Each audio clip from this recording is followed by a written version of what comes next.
Es-tu prêt à rentrer dans un monde rempli de mystères? Chevaliers, montagnes ensorcelées, nymphes, mandragores et bien d'autres encore? Salaire Pipolette te fait découvrir les légendes et les contes de ta région. Assis-toi confortablement et écoute cette nouvelle saga audio pour les petits comme pour les grands. Bienvenue dans la saison 1, les contes et légendes du Limousin.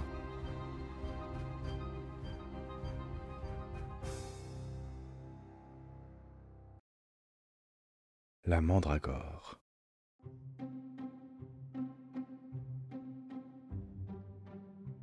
Il y a bien longtemps, dans l'épaisse forêt des Monts de Blon, vivait la mandragore.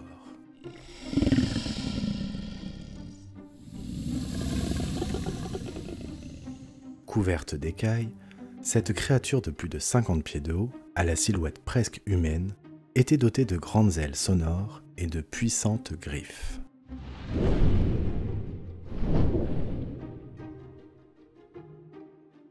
Elle semait la terreur dans toute la région, jusqu'aux portes de Limoges, dévorant aussi bien les animaux que les hommes.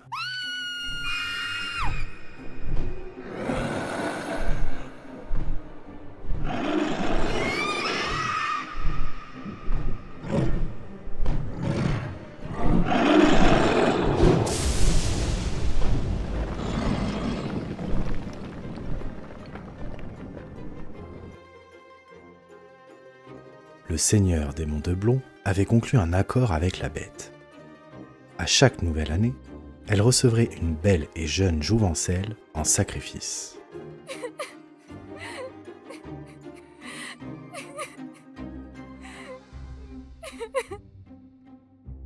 La mandragore avait le pouvoir d'en faire ce qu'elle désirait et surtout de la dévorer. Malheureusement, le destin ne tarda pas à jouer un mauvais tour au seigneur des Monts de Blon. Il a été décidé que sa jeune fille Alix serait sacrifiée à la bête.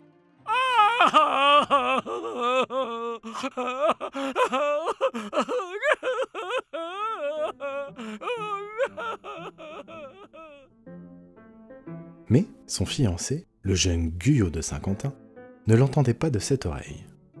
N'écoutant que son courage, il décida d'aller affronter la mandragore directement dans son repère. La bête habitait au fin fond d'une grotte que l'on appelle encore aujourd'hui le berceau de la mandragore.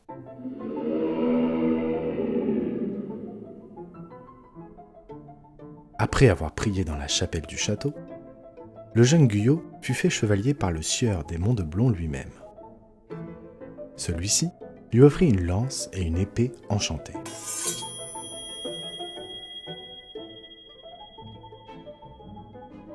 Solidement perché sur sa fidèle mule, le fier chevalier ne tarda pas à atteindre l'antre du monstre. Il la repéra en train de se détendre paisiblement sous le soleil.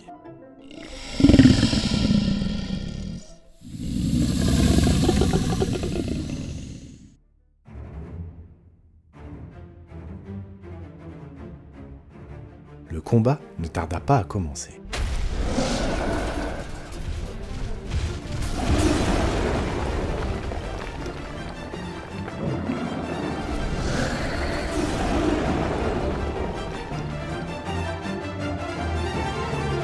Plus de 20 fois, le jeune chevalier faillit perdre la vie sous les crocs de la bête. Mais, à force de persévérance et de courage, il parvient à lui asséner un coup directement au cœur. La créature, paniquée, se précipita dans l'étang voisin et finit par se noyer au fond de l'eau.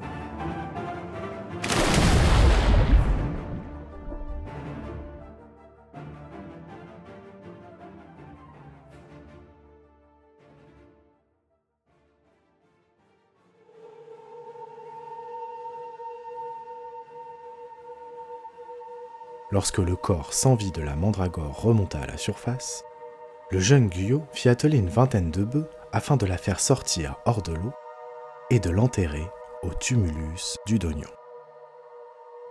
D'après la légende, l'herbe ne pousse plus sur ce tombeau maudit.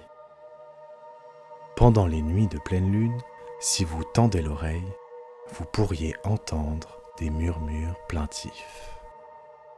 Les habitants du coin racontent que ce sont les pleurs des jeunes filles qui ont été dévorées par la bête.